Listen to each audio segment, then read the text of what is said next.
தேவனுடைய பிள்ளைகளே, நான் தனிமையா இருக்கிறேனே, நான் தனித்து விடப்பட்டு இருக்கிறேனே, என்னை யார் பார்க்கிறா, என் கண்ணீரை யார் பார்க்கிறா, என் குடும்பத்தில் கஷ்டத்தை யார் பார்க்கிறா என்று இன்றைக்கு அமர்ந்திருக்கிறீர்களே, ஆண்டவர் உங்களை பார்த்து சொல்லுகிறார், உன் அறை வீட்டுக்குள்ளே ஒருவர் இருக்கிறார்.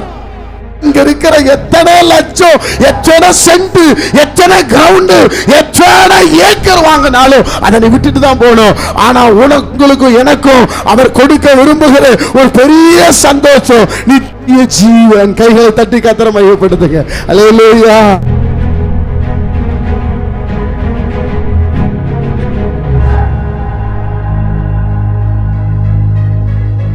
மத்தேயு சுவிசேஷம் 6ஆம் அதிகாரம் 6ஆம் வசனத்தை நாம் வாசிக்க கேட்போம். மத்தேயு 6ஆம் அதிகாரம் 6ஆம் வசனம். நீயோ ஜெபம் பண்ணும்போது உன் அறை வீட்டுக்குள் பிரவேசித்து, கவனிங்க, தேவனுடைய பிள்ளைகளுக்கு இயேசு கிறிஸ்து சொல்லுகிறார், உன் அறை வீட்டுக்குள் பிரவேசித்து உன் கதவை பூட்டி, ஐயா உன் கதவை பூட்டி, அந்தரங்கத்தில் இருக்கிற உன் பிதாவை ஐயா நோக்கி, உன் வீட்டுக்குள்ளே அந்தரங்கத்திலே பிதா இருக்கிறார் என்பதை இயேசு இன்றைக்கு சொல்லிக் கொடுக்க விரும்புகிறார். தேவனுடைய பிள்ளைகளே, நான் தனிமையா இருக்கிறேனே, நான் தனித்து விடப்பட்டு இருக்கிறேனே, என்னை யார் பார்க்கிறா, என் கண்ணீரை யார் பார்க்கிறா, என் குடும்பத்தில் கஷ்டத்தை யார் பார்க்கிறா என்று இன்றைக்கு அமர்ந்திருக்கிறீர்களே, ஆண்டவர் உங்களை பார்த்து சொல்லுகிறார், உன் அறை வீட்டுக்குள்ளே ஒருவர் இருக்கிறார். ஹல்லேலூயா. நீ வடிக்கிற கண்ணீர், நீங்க வடிக்கிற வேதனை, நீங்க கூப்பிடுகிற அளவோடு எல்லாவற்றையும் கர்த்தர் பார்த்து கொண்டிருக்கிறார். இயேசு சொல்லுகிறார், ஐயோ சகோதரனே, என் சிநேகிதரே, என் ஊழியக்காரரே, என் ஜனங்களே, நீ அந்தரங்கத்தில் பிதாவை நோக்கி ஜெபம் பண்ணு. உன் பிரச்சனையை கண்டு, போராட்டத்தை கண்டு மனுஷனிடத்திலே போகாதே, நண்பர்களிடத்திலே போகாதே, யாரிடத்திலே உன் பிரச்சனையை சொல்லி உன்னை கெடுத்து போடாதே.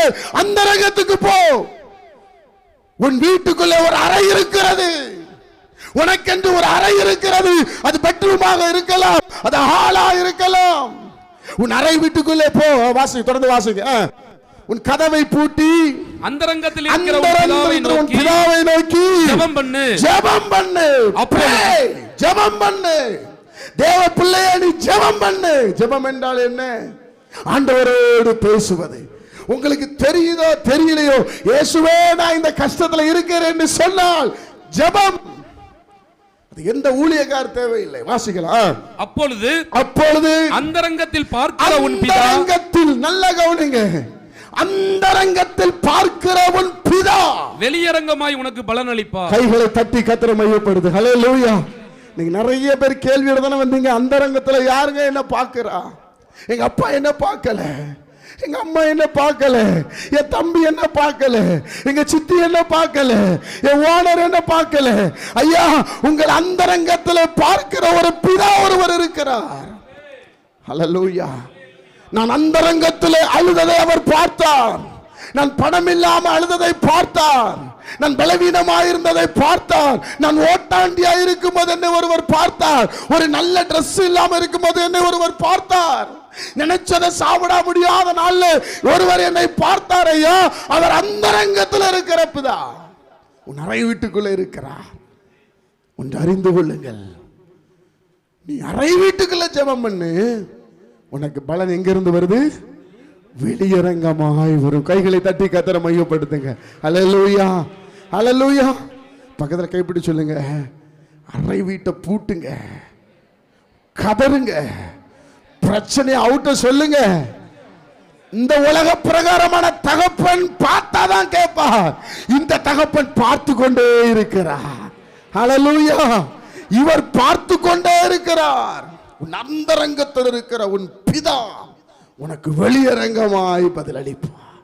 ஆமென். நீ உள்ள வடிக்கிற கண்ணீர், உள்ள வடிக்கிற வேதனை, உன் தேவை எல்லாவற்றையும் அவர் அப்படி பார்த்து கொண்டே இருப்பார். பூமி எங்கும் அவருடைய கண்கள் உலாவிக் கொண்டே இருக்கிறது.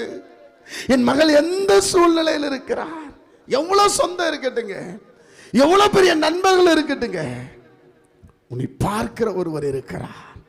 உங்களை என்னையும் பார்க்கிற ஒருவர் இருக்கிறார். தாவீது ஆடு வைத்துக் கொண்டிருந்தான். தகப்பன் பார்க்கல, அண்ணன் தம்பி பார்க்கல, உறவினர்கள் பார்க்கல. ஒருவர் தாவீதை பார்த்தார். யோசேப்பு குழியில போடப்பட்டான், சகோதரர் பார்க்கல, ஒருவர் பார்த்தார். இன்றைக்கு உங்களிடத்தில் பேசுகிற ஒருவர் உங்களை பார்த்து கொண்டிருக்கிறார். அல்லேலூயா. நான் தனிமையில புலம்புகிறேனே, நான் தனிமையில இருக்கிறேன். சோர்ந்து போகாதீங்க, சோர்ந்து போகாதீங்க. உங்களுக்கு வெளியரங்கமான பதில் இனி வரப்போகிறது. கைதட்டி கர்த்தரை மையப்படுத்துங்க. வெளியரங்கமான ஆசீர்வாதங்களை கர்த்தர் கொடுக்க போகிறார். ஏன் அப்படி சொல்லுகிறார்? வாசிங்க. வெளிப்படுத்தின விசேஷம். அவர் யார்? வெளிப்படுத்தின விசேஷம் 1ஆம் அதிகாரம் 8ஆம் வசனத்தை நாம் வாசிக்கும் போது, இருக்கிறவரும் இருந்தவரும் வருகிறவருமாகிய சர்வ வல்லமையுள்ள கர்த்தர் நான் அல்பாவும் ஒமேகாவும் ஆதியும் அந்தமுமாயிருக்கிறேன் என்று 1ஆம் அதிகாரம் 17ஆம் வசனத்தை வாசிக்கும் போது, அது வெளிப்படுத்தல் 1:17 நாம் வாசிக்கும் போது, நான் அவரை கண்டபோது செத்தவனை போல அவருடைய பாதத்தில் விழுந்தேன். அப்பொழுது அவர் தம்முடைய வலது கரத்தை என் மேல் வைத்து, நல்லா கவனிங்க ஐயா, உங்களை பார்க்கிற ஆண்டவர் சொல்லுகிறார், வலது கரத்தை வைத்து என்னை நோக்கி பயப்படாதே, நான் முந்தினவரும் பிந்தினவரும் உயிருள்ளவருமாய் இருக்கிற. கைகளை தட்டி கர்த்தரை மகிமைப்படுத்துங்க. நல்ல கைகளை தட்டி, என் ஆண்டவர் உயிரோடு இருக்கிறார். நான் ஒரு செத்து போனவரை தேடவில்லை. ஆமென். கையை வச்சு சொன்னாராம். யோவான் எழுதுகிறார், என் மேல் கைப்பட்டது, நான் முந்தினவரும் பிந்தினவரும் அந்தரங்கத்தில் பார்க்கிற பிதா. இன்றைக்கு அந்தரங்கத்தில் அழுகிற அநேகருடைய கண்ணீரை கர்த்தர் துடைக்க போகிறார். கைத்தட்டி கர்த்தரை மையப்படுத்துங்க. ஹல்லேலூயா. நீங்க வெளியில சிரிக்கலாம், வெளியில தன்னை பெரியவனாய் காண்பித்துக் கொள்ளலாம், ஆனா இன்னர்ல போய் அழுகலாம். ஐயோ, இந்த பிரச்சனை எப்படி மாறும்? இந்த போராட்டம் எப்படி மாறும்? இந்த வேதனை எப்படி மாறும்? நீங்கள் அழுது கொண்டிருக்கலாம். கர்த்தர் சொல்லுகிறார், உன்னை அந்தரங்கத்தில் பார்க்கிறேன். உனக்கு இந்த வருகிற நாள் அன்று வெளியரங்கமான பதில் வரப்போகிறது. ஆமென். பக்கத்தில் கைப்பிடி சொல்லுங்க. வெளியரங்கமான பதில் வரப்போகிறது. வெளியரங்கமான பதில் வரப்போகிறது. அது வெளியரங்கமாய் இருக்க போகிறது. லாசருவின் மரணம் வெளியரங்கமாய் தெரிந்தது. இயேசு அன்பு வைத்ததை தேவன் அங்கே வெளிப்படுத்தினார். நாயினூர் விதவையுடைய மகன் வெளியரங்கமான அற்புதம். கானாவூர் திருமணம் வெளியரங்கமான அற்புதம். 5 அப்ப 2 மீன் வெளியரங்கமான அற்புதம். இன்றைக்கு கர்த்தர் உங்க குடும்பத்தில் ஒவ்வொரு காரியத்திலும் வெளியரங்கமான அற்புதத்தை செய்ய போகிறார். கைதட்டி கர்த்தரை ஸ்தோத்திரம் பண்ணுங்க. அல்லேலூயா, அல்லேலூயா. ஆண்டவர் சொல்லி அனுப்பினார், என் பிள்ளைகளிடத்தில் சொல்லு. கதவை பூட்டி ஜெபிக்கிற பிள்ளைகள், ஜெபம் ஜெபம் ஜெபம் ஜெபம் என்று ஓடிக்கொண்டிருக்கிறீர்களே, ஜெபத்தை நோக்கி ஓடிக்கொண்டு வந்தீர்களே, கர்த்தர் உங்களுக்கு வெளியரங்கமான ஆசீர்வாதத்தை கொடுக்க விரும்புகிறார். வெளியரங்கமான நன்மைகளை கொடுக்க விரும்புகிறார். அல்லேலூயா. அதான் அவர் சொல்லுகிறவர், நான் சாதாரணமான தேவன் அல்ல, நான் விடுதலை ஆக்குகிறவன். நான் விடுதலை, பூரண விடுதலைங்க. உண்மை சொல்றேன். இயேசு கிட்ட வந்து சுகத்தை பெற்றுக்கொண்டால் மெய்யான விடுதலை. நானே சாட்சி. ஆமென். அரைகுறைலாம் இல்லை. பக்கத்தில் கைப்பிடிச்சுங்க. அரைகுறைலாம் கிடையாது, அரைகுறைலாம் கிடையாது. பூரண விடுதலை தான். கை தட்டுங்க பார்க்கலாம். ஆமென் சொல்லுங்க. ஆமென். ஹல்லேலூயா. விடுதலை நாயகன் வெற்றியை தருகிறார், எனக்குள்ளே இருக்கிறார், என்னே ஆனந்தம். விடுதலை நாயகன் வெற்றியை தருகிறார், எனக்குள்ளே இருக்கிறார், என்னே ஆனந்தம். நான் பாடி பாடி மகிழ்ந்தே, தினம் ஆடி ஆடி துதிப்பே. நான் பாடி பாடி மகிழ்ந்தே, தினம் ஆடி ஆடி துதிப்பே.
ஒருவர் எனக்குள்ள இருக்கிறார், அவர் எல்லாவற்றையும் செய்ய வல்லமையுள்ள தேவன். கைகளை தட்டி கர்த்தரை மகிமைப்படுத்துங்க. அல்லேலூயா. நான் எந்த காரியத்திற்கு எங்கேயும் ஓட வேண்டிய அவசியம் கிடையாது. அவர் எல்லாவற்றையும் செய்ய வல்ல. அதுதான் ஒரு பெரிய அற்புதத்தை அவர் எனக்கு எளிமையாக செய்து முடித்தார். தேவனுடைய பிள்ளைகளுக்கு நான் ஒன்று சொல்லுகிறேன், அவர் முந்தினவரும் பிந்தினவருமாய் இருக்கிறார். அல்லேலூயா. தேவனுடைய பிள்ளைகளை இயேசுனுடைய சுவாபங்க. இயேசு வந்து தொட்டவங்க சுகமாக்கப்பட்டாங்க, இயேசுகிட்ட கொண்டு போனவங்க சுகமாக்கப்பட்டாங்க. இயேசு எங்கெல்லாம் போனார் அங்கெல்லாம் அற்புதங்கள் நடந்தது. ஆமென். இப்பவும் நீங்க இயேசு கிட்ட தான் வந்திருக்கிறீங்க. ஒரு ஆமென் சொல்லுங்க. இங்க அவர் உலாவி கொண்டிருக்கிறார். உங்க பிரச்சனைகளை வேதம் சொல்லுகிறது, அந்தரங்கத்திலே பார்க்கிறவன் பிதா. இந்த வார்த்தையை நான் மறுபடியும் சொல்றேன். அவர் அந்தரங்கத்திலே பார்க்கிறவன். உன் அந்தரங்க வாழ்க்கை யாருக்கு தெரியாதுன்னு நினைக்காதீங்க. உங்க வேதனை யாருக்கு புரியாதுன்னு நினைக்காதீங்க. உங்க கண்ணீர் யாருக்கு தெரியாதுன்னு நினைக்காதீங்க. ஒருவர் இருக்கிறார் வெளியரங்கமாய் பதில் கொடுப்பதற்கு. அல்லேலூயா, அல்லேலூயா. என் அன்பு கர்த்தருடைய பிள்ளைகளே, முதலாவது ஆண்டவர் அவரை தெரிந்து கொள்ள பிள்ளை, அவரை தேடி வந்த பிள்ளைகளுக்கு அவர் செய்கிற காரியம் என்ன தெரியுமா? நமக்கு ஒரு பிரச்சனை ஆண்டவர் ஓடி வருவார். கை தட்டுங்க பார்க்கலாம். நல்ல கைகளை தட்டி கர்த்தரை ஸ்தோத்திரம் பண்ணுங்க. அல்லேலூயா. இன்னைக்கு எல்லாருமே விரும்புகிறோம், எனக்கு ஒரு பிரச்சனைனா யாருமே பக்கத்தில் கை எப்படி சொல்லுங்க, யாரும் வரலையா? ஒருவர் வருவார், ஒருவர் வருவார். ஆமே, வந்து நிப்பாருங்க அவரு. ஆமே, உங்களுக்கு ஒரு பிரச்சனைனா ஓடி வருகிற ஒரு ஆண்டவர். ஆமே, நீங்க யாரையும் தேடி போக தேவையில்லை. உங்களுக்கு ஒரு பிரச்சனை என்றா ஓடி வருகிற ஆண்டவர். அதைத்தான் இன்றைக்கு தியானிக்க போகிறோம். முதல்ல ஒரு பிரச்சனைனா நமக்கு ஓடி வருவார். நம்ம சொல்லுவோம்ல, எனக்கு ஒரு பிரச்சனைனா யாருமே வர மாட்டாங்க பிரதர். இல்லை பிரதர், உங்களுக்காக ஒருவர் வருவா. உங்கள் இட பிரச்சனையா, சொத்து பிரச்சனையா, நகை பிரச்சனையா, எந்த பிரச்சனையா இருந்தாலும் ஒருவர் வருவார். கை தட்டுங்க பார்க்கலாம். அவர் இயேசு. ஆமென் சொல்லுங்க. அல்லேலூயா. இவன் கையால் ஆகாதவன், இவனுக்கு யாருமே கிடையாது, இவெல்லாம் ஒரு பரதேசின்னு சொன்னா அப்படியே சிரிங்க. ஏன்னா உங்க பக்கத்துல ஒருவர் நிற்கிறார்.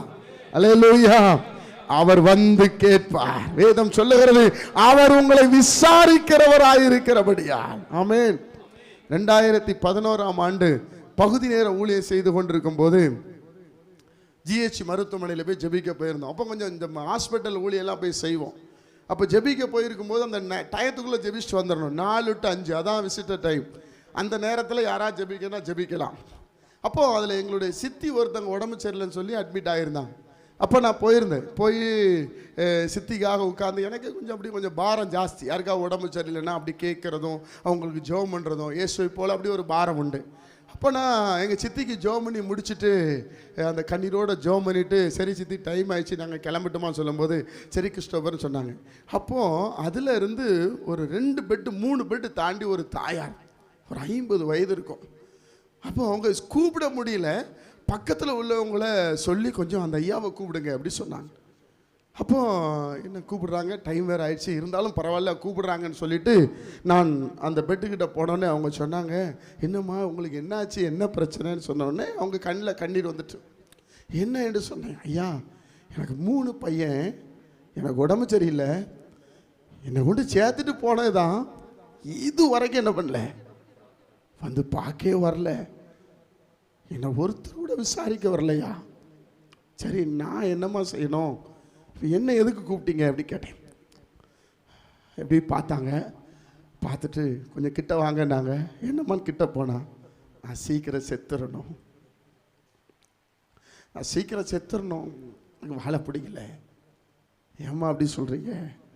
இல்லையா வேண்டாம், எவ்வளோ பேருக்கு வராங்க, துணி கொண்டு வராங்க, சாப்பாடு கொண்டு வராங்க, இன்னும் இதில் கொஞ்சம் ரெஸ்ட் ரூம் கொண்டு போகிற கூட யாரும் கிடையாது, வாடுபாய்க்கு 10 ரூபா கொடுக்க கூட என்கிட்ட பணம் கிடையாது, ரொம்ப மனவேதனை, இறந்துருவேன்னு சொல்லுங்க, நான் இறந்துடணும்னு ஜெபம் பண்ணுங்க அப்படி சொன்னாங்க. நான் சொன்னேன், உங்களை விசாரிக்கிற ஒருவர் இருக்கிறார், உங்களை என்னன்னு கேட்க ஒருவர் உங்களுக்கு தெரியுமா, அவர் இருக்காரா, அவர் யாரு, இயேசு. கண்டிப்பாக உங்களை விசாரிப்பார், கண்டிப்பாக உங்களுக்கு உதவி செய்கிறோமா. நான் இன்னைக்கு ஜெபம் பண்ணிட்டு போகிறேன், நான் உங்களுக்கு ஜெபம் பண்ணிட்டு போகிறேன், ஆண்டவர் உதவி செய்வார். இப்படி தான் சொன்னேன். டைம் ஆயிடுச்சு, அவங்க வேற கூப்பிடுறாங்க, வெளியே வாங்க, டைம் ஆயிடுச்சு, விசிட்டர் டைம்ன்ட்டு. உடனே கைகளை பிடித்து அந்த தாயாருக்காக ஜெபித்தேன்.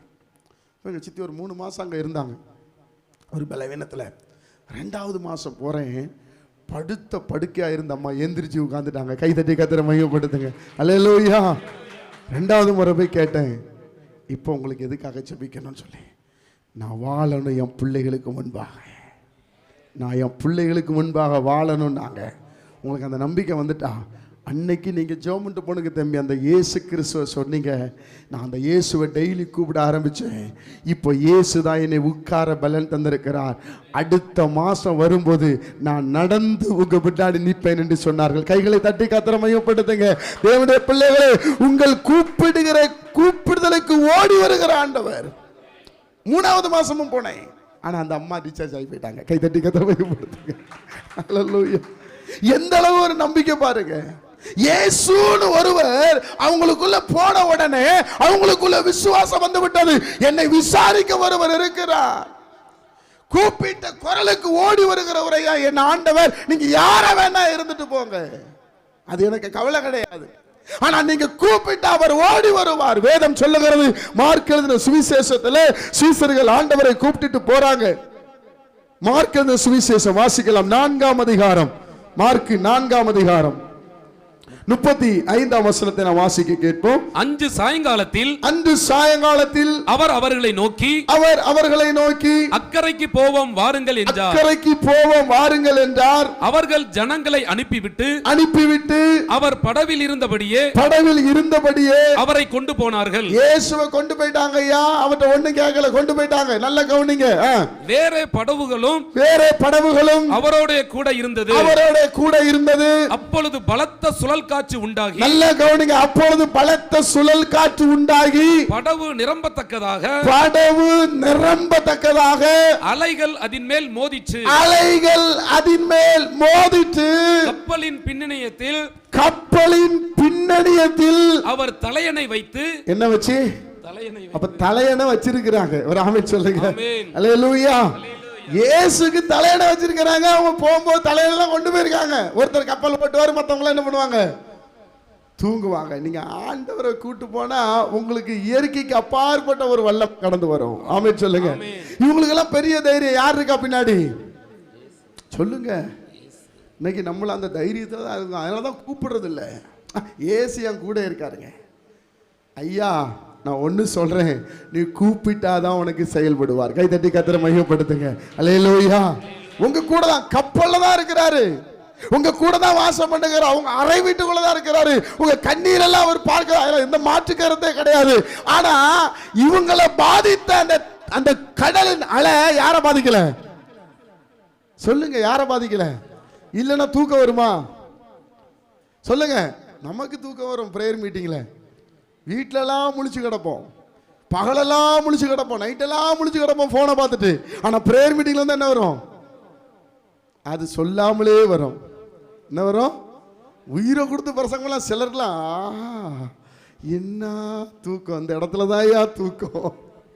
அது ஏன்னு சொன்னா வார்த்தை உங்களுக்குள்ள போகாம தடை பண்ணிட்டா விடுதலை இருக்காது. சொல்லுங்க. இயேசுக்கு நல்ல தூக்கம். ஏன் தூங்குறாருன்னா வேதம் சொல்லுது, இஸ்ரவேலை காக்கிறவர் உறங்குவதும் இல்லை. அப்ப இயேசு ஏங்க தூங்கினாரு? இயேசு ஏன் தூங்கினார்னா, இவன் பிரச்சனையில விசுவாசத்தை அப்ளை பண்றானா, இல்லனா என்னை நோக்கி ஆண்டவர் தான் நம்ம கூட இருக்கிறாரு, நம்ம ஏன் கலங்கணும்னு சொல்லி காற்றையும் கடலையும் அதட்டுறானா பார்க்க தான் தூங்குறாரு. சில பேர்ட்ட ஆண்டவர் கூட வச்சு தூங்க வச்சிருக்கிறோம்.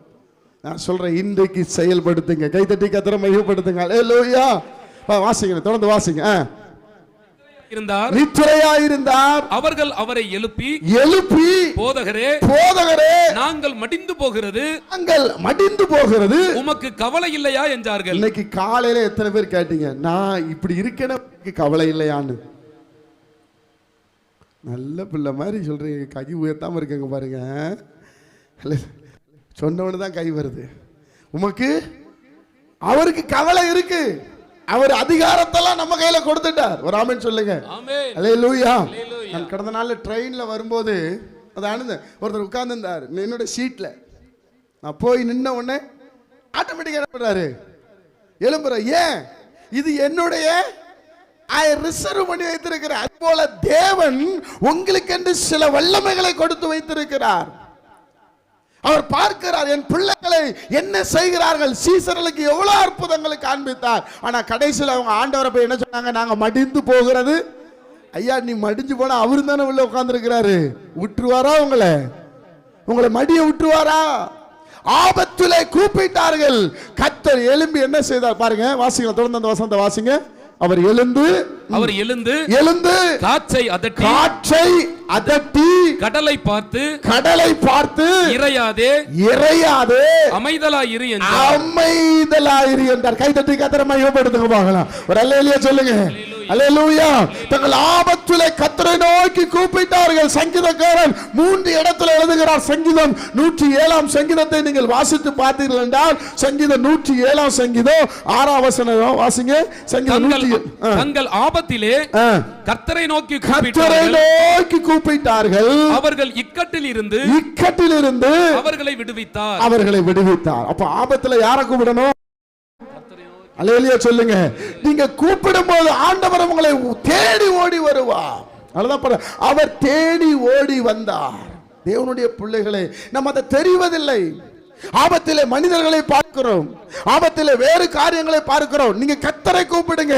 அதே சங்கீதம் 107:13 சொல்லுகிறது, வாசிக்கலாம். அதே சங்கீதம் 107:13 சொல்லுகிறது, தங்கள் ஆபத்திலே கர்த்தரை நோக்கி கூப்பிட்டார்கள். அவர்கள் இக்கட்டில் இருந்து அவர்களை நீங்களாக்கி ரட்சித்தார். அதே 107:19 வாசிங்க. தங்கள் ஆபத்திலே கர்த்தரை நோக்கி கூப்பிட்டார்கள். அவர்கள் இக்கட்டுகளுக்கு அவர்களை நீங்களாக்கி ரட்சிக்கிறார். பாருங்க, ரட்சித்தார், விடுவித்தார். அப்போ 3 இடத்துல அவங்க கூப்பிட்டுருக்காங்க. ஒரு இடத்துல கூப்பிட்டு சுகமாக்கிட்டார்னு விடல ஆண்டவரை. மறுபடியும் என்ன பண்ணாங்க? இன்னைக்கு நம்ம பிரச்சனை நிறைந்த உலகத்துல வாழ்றோம், பாடு நிறைஞ்ச உலகத்துல வாழ்றோம், போராட்டம் நிறைஞ்ச உலகத்துல வாழ்றோம். இந்த உலகத்துல நம்ம கர்த்தரை கூப்பிட்டு தான் ஆகணும். கை தட்டி கர்த்தரை ஸ்தோத்திரம் பண்ணுங்க. ஒரு அல்லேலூயா சொல்லுங்க. அல்லேலூயா. கூப்பிட திராணி உள்ளவர்கள் கூப்பிடணும். நீங்க பேசாத ஆளு, வாய் ஊமை, உங்களுக்கு ஒண்ணுமே தெரியாது, நீ கூப்பிட வேண்டாம், ஆண்டவரே வருவார். வேதம் சொல்லுகிறது, அவர் ஒரு பிரச்சனை என்றால் ஓடி வந்து நம்மளை சுகமாக்குகிறவர். அந்த பிரச்சனையில ஆண்டவர் வேகமாய் வந்து சுகப்படுத்துகிறார். அவங்களை தைரியப்படுத்த, பயப்படாத. அடுத்த வசனத்தை அந்த மார்க்க திரும்பி அதிலே நீங்க பின்னாடி வாசிக்க சொல்லுவார் பாருங்க. அவர் அவர்களை நோக்கி, ஏன் இப்படி பயப்பட்டீர்கள்? ஏன் உங்களுக்கு விசுவாசம் இல்லாமற் போயிற்று என்றார். அவர்கள் மிகவும் பயந்து, இவர் யாரோ, காற்றும் கடலும் இவருக்கு கீழ்ப்படுகிறதே என்று ஒருவரோடு ஒருவர் சொல்லிக் கொண்டார்கள். எதுக்குங்க பயப்படணும்? இயேசுதான் முன்னாடி அற்புதங்களை செஞ்சிருக்கிறாரு. இப்ப காற்றும் கடலும் கீழ்ப்படிஞ்ச உடனே மறுபடியும் என்னதான் வருது? மனுஷனுக்கு என்னதான் வருது? பயம்தான். அதனாலதான் அவர் சொல்றாரு, பயப்படாத. அல்லேலூயா. பிரச்சனை கண்டு பயப்படாத, போராட்டத்தை கண்டு பயப்படாத. சர்வ வல்லமையில தேவன் நம்மோடு இருக்கிறார். அவர் சொன்னார், அந்தரங்கத்தில் பார்க்கிற உனக்கு பிதா உனக்கு வெளியரங்கமாய் பதிலளிப்பார். வெளியரங்கமான அவங்க மேல இருந்த அந்த பிரச்சனை, அந்த டென்ஷன், அந்த டிப்ரெஷனை கர்த்தர் எடுத்து போட்டார். கைகளை தட்டி கர்த்தரை ஸ்தோத்திரம் பண்ணுங்க. அல்லேலூயா. அப்ப நீங்க தங்கள் ஆபத்துல கர்த்தரை நோக்கி கூப்பிடணும். நெருக்கத்திலே கர்த்தரை நோக்கி கதறி கூப்பிட்டேன். நெருக்கத்திலே கர்த்தரை நோக்கி கதறி கூப்பிட்டேன். நெருங்கி வந்து விடுதலை கொடுத்தார். நெருங்கி வந்து குரலை கேட்டு விடுதலை கொடுத்தார். கர்த்தரையே துதிப்பேன், காலமெல்லாம் துதிப்பேன். கர்த்தரையே துதிப்பேன், காலமெல்லாம் துதிப்பேன். நல்லவர் நல்லவர் கிருபை உள்ளவர் எங்கே பாடுவேன். நல்லவர் நல்லவர் கிருபை உள்ளவர் எங்கே பாடுவேன். கர்த்தரையே துதிப்பேன், காலமெல்லாம் துதிப்பேன். கர்த்தரையே துதிப்பேன், காலமெல்லாம் துதிப்பேன்.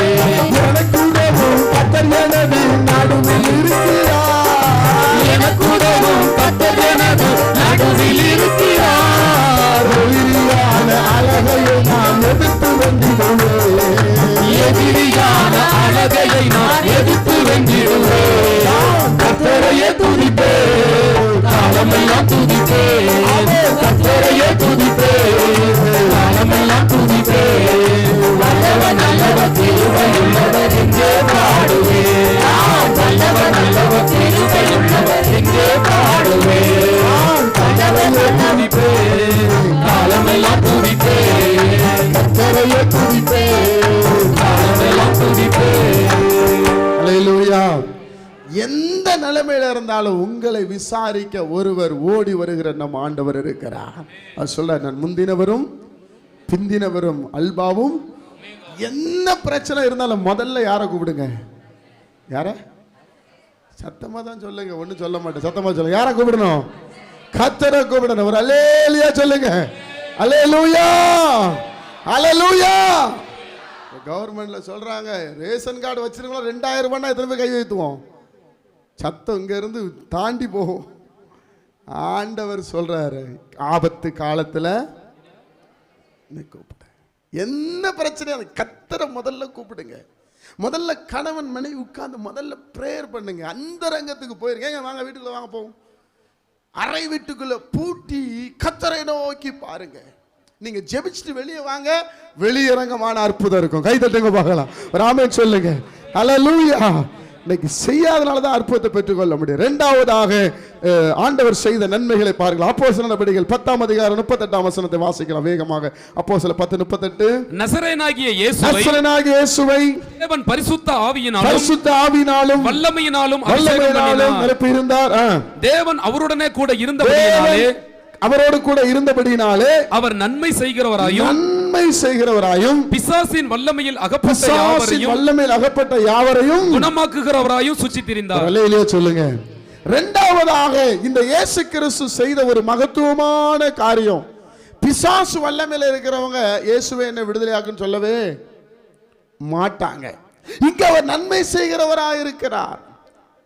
நல்ல கவனிங்க. அதே மார்க் சுவிசேஷத்துல 5ஆம் அதிகாரம் 1ஆம் வசனத்தை வந்து வாசிக்கும் போது, மார்க் 5ஆம் அதிகாரம் 1ஆம் வசனத்தை வந்து வாசிக்கும் போது, பின்பு அவர்கள் கடலுக்கு அக்கறையுள்ள கதரேனருடைய நாட்டில் வந்தார்கள். அவர் படவிலிருந்து இறங்கின உடனே, நல்ல கவனிங்க, படவிலிருந்து இறங்கின உடனே அசுத்த ஆவியுள்ள ஒரு மனுஷன் பிரேத கல்லறையிலிருந்து அவருக்கு எதிராக வந்தான். அவனுடைய குடியிருப்பு கல்லறைகளிலே இருந்தது. அவனை சங்கிலிகளினாலும் கட்ட ஒருவனாலும் கூடாதிருந்தது. இந்த இடத்துல ஆண்டவரை நோக்கி கூப்பிடவில்லை. ஆண்டவரை எனக்கு விடுதலை தாரும் என்று சொல்லவில்லை. ஏனென்றால் பிசாசு பிடித்தவர்கள் இயேசுவை கூப்பிட முடியாது. இயேசு ஒரு பெரிய அற்புதத்தை செய்திருந்தால், அதே நீங்க 5ஆம் அதிகாரத்தில் நீங்க வாசிக்கும் போது வாசிக்கலாம். 8ஆம் வசனமா?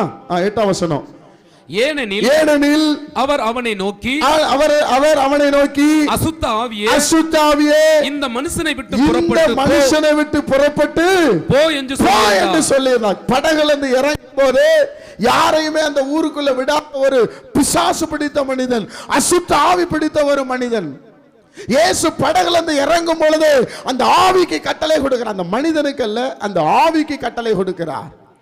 அந்த கட்டளை கொடுத்ததுனாலதான் அதை 4ஆம் வசனத்தை நாம் வாசிக்கும் போது இயேசு கட்டளை கொடுத்தபடினால இல்ல 5ஆம் அதிகாரம் 5ஆம் வசனம் வாசிங்க. அவன் எப்பொழுதும் இரவும் பகலும் மலைகளிலும் கல்லறைகளிலும் இருந்து கூக்குரலிட்டு கல்லுகளினாலே காயப்படுத்திக் கொண்டிருந்தான். அவன் இயேசுவை தூரத்திலே கண்டபோது ஓடி வந்து அவரை பணிந்து கொண்டு இயேசுவே உன்னதமான தேவனுடைய குமாரனே, எனக்கும் உமக்கும் என்ன? என்னை வேதனைப்படுத்தாதபடிக்கு தேவன் பேரில் உமக்கு ஆணை என்று மிகுந்த சத்தமிட்டு சொன்னது. நல்ல கவனிங்க. இரண்டாவது ஆண்டவருடைய நன்மையை பாருங்க. பிசாசு போராட்டத்தில் இருக்கிறீங்களா? பிசாசு போராட்டம் ஆளுகை செய்கிறது என்றால் நான் ஒன்று சொல்லுகிறேன், கர்த்தருடைய பிள்ளைகளை நீங்கள் கூப்பிட முடியாது. ஆனா உங்களை பார்த்து கர்த்தரே இறங்கி வருவார். கைகளை தட்டி கர்த்தரை மையப்படுத்துங்க. அல்லேலூயா. இவன் கூப்பிடவில்லை, ஆனா இவர் ஊருக்கு போகிறார். நீங்க ஒன்னே ஒன்னு அறிஞ்சுக்கிடணும், இயேசுவை நீங்கள் உங்கள் இல்லத்திலே வரவேற்கிறவர்களாய் இயேசு அந்த பட்டணத்துக்கு வரணும். அதனாலதான் சீசர்கள் தொகை பெருக பெருக அசுத்த ஆவிகள்லாம் ஓடும். பிலிப்பு பட்டணத்தில் இருந்த பொழுது சப்பானிகள் சுகமாக்கப்பட்டார்கள், அசுத்த ஆவிகள் எல்லாம் விலகி ஓடினது, பட்டணத்திலே மகிழ்ச்சி வந்தது. எந்த பட்டணத்தில் இயேசுவுடைய சீசர்களும் போனார்களோ அந்த பட்டணத்தில் பிசாசு கிரியை செய்யவே முடியாது. கைகளை தட்டி கர்த்தரை நல்லா ஸ்தோத்திரம் பண்ணுங்க. அல்லேலூயா. இந்த பட்டணத்தில் தான் இயேசுவை போயிடுங்கன்னு சொன்னாங்க. ஏன் சொல்லுங்க? 2000 பண்ணி என்ன பண்ணிச்சு? செத்து போச்சு. 2000 பன்னி ஓனர் எல்லாம் சேர்ந்து யாரை துரத்துனாங்க? ஒரு பன்னியோட விலை எவ்வளோன்னு நமக்கு தெரியல. பன்னி கத்தருக்கு அருவருப்பு. சரியா? அது வேண்டாம். தேவனுடைய பிள்ளைகளே, அப்போ அவனை ஒருவனால கட்ட முடியல, அவனை யாராலையும் அவனை விடுதலை ஆக்க முடியல. இரவுல கல்லறையில இருந்து கூக்குரல் இடுகிறான், எல்லாத்தையும் காயப்படுத்துகிறான். அந்த யாருமே போக முடியல. அந்த பட்டணத்துக்கு இயேசுவே போகிறார். அதனாலதான் வேதம் சொல்லுது, அவர் நன்மை செய்கிறவராய் சுற்றி தெரிந்தார். அல்லேலூயா. ஒருவேளை என்னால் என் குடும்பத்தில் இப்படி ஒரு பிரச்சனை இருக்குது, என் பையனுக்கு எப்படி விடுதலை, என் கணவருக்கு எப்படி விடுதலை, என் குடும்பத்துக்கு எப்படி விடுதலை, கவலைப்படாதீங்க. நீங்கள் என்னைக்கு ஐயோ இந்த குடும்பம் விடுதலை ஆகணும்னு நினைக்கிறீங்களோ அன்னைக்கு உங்களை தேடி இயேசுவே வந்துடுவார். கை தட்டி கத்திர மையப்படுத்துங்க. அல்லேலூயா. இயேசுவே கடந்து போகிறார், கூப்பிடவே இல்லை, யாரும் சொல்லவே இல்லை. இயேசு அந்த பட்டணத்துக்கு போறாரு, அங்க இருக்கிற பிரச்சனையை மாற்றுகிறார். உங்க வீட்டுக்கு இயேசு வருவார், உங்க பட்டணத்துக்கு இயேசு வருவார். இயேசு வந்து உங்க எல்லா பிரச்சனைகளுக்கும் முடிவு கட்ட போகிறார். தேவனுடைய பிள்ளைகளே, இரண்டாவது, பிசாசுனுடைய போராட்டத்திலிருந்து விடுதலையாக்கி அந்த பட்டணத்துக்கு தேவன் சந்தோஷத்தை கொடுத்தார், அந்த பட்டணத்திலே மகிழ்ச்சியை கொடுத்தார். அசுத்த ஆவிகள் விலகி ஓடினது என்று வேதம் சொல்லுகிறது. அதனாலதான் சொல்றேன், உன் அந்தரங்கத்தில் பார்க்கிற உன் பிதா உனக்கு வெளியரங்கமாய். ஒருவேளை அந்த பட்டணத்தில் ஏராளமான பேர் கதறி இருக்கலாம், அந்த பட்டணத்தார் ஐயோ கடவுளேன்னு கூப்பிட்டு இருக்கலாம். ஆண்டவர் படகுல இறந்து அந்த குடும்பத்தை விடுதலை ஆக்குகிறார், அந்த மகனை விடுதலை ஆக்குகிறார். நடந்தது என்ன தெரியுமா? அவன் விடுதலை ஆகணும்னு அவன் இயேசு கிட்ட கேட்கிறான், நான் அவங்க கூட ஊழியத்துக்கு வர்றேன் ஆண்டவரேன்ட்டு. அசல நீ என் கூட வர வேண்டாம், நீ என்ன பண்ணு, உன் இனத்தாருக்கு. வாசிங்க அதே மார்க் 5ஆம் அதிகாரத்தில் ஆண்டவர் சொல்றாரு, அந்தபடி அவன் போய் இயேசு தனக்கு செய்தவைகளை எல்லாம் தெக்கப்போலி என்னும் நாட்டில் பிரசித்தம் பண்ண தொடங்கினார். எல்லாரும் ஆச்சரியப்படு. இயேசு அவனை கூட கூட்டு போல ஊழியத்துக்கு, உனக்கு நான் அற்புதம் செஞ்சுட்டேன், நீ எவ்வளவு வேதனையில இருந்த, எவ்வளவு கண்ணீர்ல இருந்த, இப்ப நான் உன்னை விடுதலை ஆக்கிட்டு நீ போய் உன் ஜனங்களுக்கு சொல்லு என்று சொன்னார். ரெண்டாவது விடுதலை என்னன்னு சொன்னா, கர்த்தருடைய பிள்ளைகளே, நம்ம நினைப்போம் ஐயோ இந்த வீட்டுக்கு விமோச்சனை வராதா, இந்த இவனுக்கு விமோச்சனை வராதா, பிசாசு பிடிச்சி இருக்கானே அப்படின்னு ஒருவேளை நம்ம மனசுல நினைச்சிருந்தா கூட நான் சொல்றேன், இன்னைக்கு நன்மை செய்கிற தேவன் நம்ம இல்லங்களை தேடி வருவார். கைகளை தட்டி கர்த்தரை மையப்படுத்துங்க. அல்லேலூயா. மூன்றாவதாக ஒரு பெரிய அற்புதத்தை ஆண்டவர் செய்கிறார். அவர் நன்மை செய்கிறவர். என்ன அற்புதம் என்று சொன்னால் வாசிக்கலாம். யோவான் எழுதின சுவிசேஷம் 4ஆம் அதிகாரம் 10ஆம் வசனத்தை நாம் வாசிக்கும் போது, யோவான் 4ஆம் அதிகாரம் 10ஆம் வசனம், இயேசு அவளுக்கு பிரதியுத்தரமாக நீ தேவனுடைய ஈவையும் தாகத்துக்கு தா என்று உன்னிடத்தில் கேட்கிறவர் இன்னார் என்பதையும் அறிந்திருந்தாயானால் நீயே அவரிடத்தில் கேட்டிருப்பாய், அவர் உனக்கு ஜீவ தண்ணீரை கொடுத்திருப்பார். சமாரியா ஸ்திரீனிடத்திலே ஆண்டவர் பேசுகிறார். ஜீவ தண்ணீரை கொடுக்க அவர் வல்லமையுள்ள தேவன். கை தட்டி கர்த்தரை ஸ்தோத்திரம் பண்ணுங்க. ஒரு சொல்லுங்க அல்லேலூயா. முதலாவது நீங்க கூப்பிட்டா உங்களுக்கு ஓடி வருகிற ஆண்டவர். இரண்டாவது நீங்க கூப்பிடாவிட்டாலும் உங்க சூழ்நிலையை பார்த்து விடுதலை ஆக்குகிற ஆண்டவர். மூணாவது நீங்க எதிர்பார்க்காத ஜீவ தண்ணீரை தருகிறவன். நீங்களும் நானும் இன்னைக்கு யாருக்கு ஜீவ தண்ணீரா, அது எத்தனை கிலோங்கன்னு கேட்போம். ஆனால் அதுதான் ரொம்ப முக்கியம். நம்ம எல்லாரும் ஒரு வாழ்க்கை வாழ போகிறோம், பரலோக வாழ்க்கை. அவர் சொல்றாரு, நீ இந்த கிணத்துல குடிக்கிற தண்ணீர் உனக்கு என்ன வரும்? ஆமாம். எப்படி தாகம் வரும் தெரியுமா? கட்டில் வாங்கியிருப்போம், இன்னொரு 5000 ரூபா கொடுத்தா சூப்பர் கட்டில் வந்திருக்கோம். தாகம். வீடு கட்டியிருப்போம் 1.5 கோடிக்கு, இன்னொரு ஃப்ளோரும் போட்டிருந்தா அதுலேயும் திருப்தி இருக்காது. கார் வாங்கியிருப்போம், வாங்கிட்டு வந்திருப்போம், இந்த காரை வாங்கினீங்க, இப்போ லேட்டஸ்ட்டாக ஒரு கார் வந்திருக்கு, உடனே எங்கே தான் போவோம்? நகை வாங்கியிருப்போம், அதுலேயும் திருப்தி இருக்கு. சேலை வாங்கியிருப்போம், அதுலேயும் என்ன பண்ணாது? இந்த மாடலை விட அந்த மாடல் எடுத்துருக்கலாம். அதனால தான் அவர் சொல்கிறாரு, இந்த தண்ணி குடித்தா இந்த தாகம் என்ன பண்ணும்? உலக பிரகாரமான தாகம் எடுத்துக்கிட்டே தான் இருக்கும். நான் கொடுக்கிற தண்ணீர் ஒரு காலம் தாகம் வராது. கை தட்டுங்க பார்க்கலாம், ஒரு ஆமென் சொல்லுங்க. அல்லேலூயா. அதான் அர்த்தம். இந்த உலகத்தில் உள்ள தண்ணியை குடிச்சா உங்களுக்கு எதுவுமே திருப்தி இருக்காது. இன்னும் வேணும், இன்னும் வேணும், இன்னும் வேணும். எனக்கு ஆணை கிடைச்சிடாதா, பூனை கிடைச்சிடாதா, அப்படியே ஆசைப்பட்டுட்டே இருப்போம் பாருங்க. ஆனா அவர் கொடுக்கிற தண்ணி நமக்கு வந்துச்சுன்னு வைங்களேன், அது உள்ள நீரூற்றா இருக்கும். சந்தோஷத்தின் மேல ஆமென் சொல்லுங்க, மகிழ்ச்சியின் மேல மகிழ்ச்சி வரும். அவர் மேல இருக்கிற ஒரு அதாவது சொல்றாரு, நீ உன்கிட்ட பேசுறவர் இன்னார் என்று நீ அறிந்திருந்தாயனால் நீ அவர்கிட்ட கேட்டா அவர் உனக்கு ஜீவ தண்ணீரை கொடுத்திருப்பார். இந்த உலக பிரகாரமான நன்மை, உலக பிரகாரமான ஆசீர்வாதம், உலக பிரகாரமான சொத்து, உலக பிரகாரமான சொந்தம், உலக பிரகாரமான எல்லாம் ஒரு நாள் மண்ணோட மண்ணா போயிடும். நீங்களும் நானும் நினைக்காத அழியாத ஒரு நன்மை தேவன் உங்களுக்கு எனக்கு கொடுக்க. உண்மையில வர கைதட்டி கத்திர மையப்படுத்துங்க. அல்லேலூயா. அது இப்போ தாகலாம் என்னாச்சு தெரியுமா? ஆண்டவரே இன்னும் எத்தனை கூட்டம் நடத்தணும் ஆண்டவரே. இப்போ அந்த பணம்லாம் ஒரு பெருசு உண்மையை சொல்கிறாங்க. முதல்ல 10 ரூபா 20 ரூபாய்க்கு ரொம்ப கஷ்டப்பட்டேன் நான். ஊழியத்தை எப்படி செலவு பண்ணுறது வர்றதெல்லாம் இப்போ பாருங்க. உண்மையிலே பணம் வர வர அடுத்த மீட்டிங் அதில் எனக்கு விருப்பமே இல்லை. தாகம் எல்லாம் இப்ப வேற மாதிரி போகுது. பரிசுத்த ஆவி, அபிஷேகம், நித்திய ராஜ்யம் ராஜ்யம் ராஜ்யம். என் ஜனங்கள் கர்த்தரை பார்க்கணுமே, இயேசுவோடு வாழணுமே. ஐயோ, இங்க இருக்கிற எத்தனை லட்சம், எத்தனை சென்ட், எத்தனை கிரவுண்ட், எத்தனை ஏக்கர் வாங்கினாலும் அதை நீ விட்டுட்டு தான் போகணும். ஆனா உங்களுக்கும் எனக்கும் அவர் கொடுக்க விரும்புகிற ஒரு பெரிய சந்தோஷம், நித்திய ஜீவன். கைகளை தட்டி கர்த்தரை மையப்படுத்துங்க. அல்லேலூயா. இந்த ஒரு வாழ்க்கைக்காக தான் நான் வாழ்றேன். உண்மை சொல்றேன். பேரு பிரஸ்தாவம் எனக்கு அது இது அதெல்லாம் தேவையில்லை. தேவனோடு இருக்கிற ஒரு சந்தோஷம் சொல்றேன். இந்த தண்ணி உனக்கு தாகமே இருக்காது. அந்த தண்ணி என்ன பண்ணும்? தாகமா இருக்கும். அது வேணும் இது வேணும். அதில் தான் அவர் சொல்றாரு. உடனே அவர் கேட்குற, ஆண்டவரே அதை எனக்கு தாங்க. உடனே சொன்னார், உன் புருஷனை கூட்டிட்டு முதல்ல உன்ட்ட உண்மையா இருக்கான்னு செக் பண்றாரு.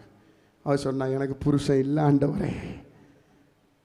இப்போ இருக்கிறவனுக்கு புருஷன் உண்மையை சொன்னதுனால அந்த மகள் இடம் பெற்று இருக்கிறாள். தேவனுடைய பிள்ளைகளே, நீங்களும் நானும் ஆராதிக்கிற ஆண்டவர் நீங்க கூப்பிட்டா ஓடி வந்துடுவார். அல்லேலூயா. கூப்பிட்டு பாருங்க, ஆபத்தில் கூப்பிட்டு பாருங்க. ரெண்டாவது, எனக்கு யாருமே இல்லை, என்னை யார் பாப்பா நினைக்காதீங்க, உங்களை தேடி அவர் வருவார்.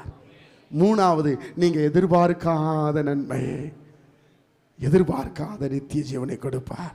இந்த 3 ஆசீர்வாதங்களும் அவரிடத்துல தான் இருக்கிறது. அதனால தான் வேதம் சொல்லுகிறது, அந்தரங்கத்தில் பார்க்கிற உன் பிதா உனக்கு வெளியரங்கமாய். இயேசு கிறிஸ்துவால் அன்றி ரட்சிப்பு இல்லை, இயேசு கிறிஸ்துவால் அன்றி பரலோகம் போக முடியாது. இயேசுன்னு ஒருவர் இல்லைன்னா நீ எதிலுமே ஜெயிக்க முடியாது. உன் வாழ்க்கை தோல்வியில தான் இருக்கும். எழுதி வைத்துக் கொள்ளுங்கள். யோவான் 15 சொல்றாரு, என்னை அல்லாமல் உங்களால் ஒன்றும் நோ சான்ஸ். தமிழ்ல சொன்ன வாய்ப்பில்லை. இயேசுவை சுமந்து கொண்டு செல்லுங்கள்.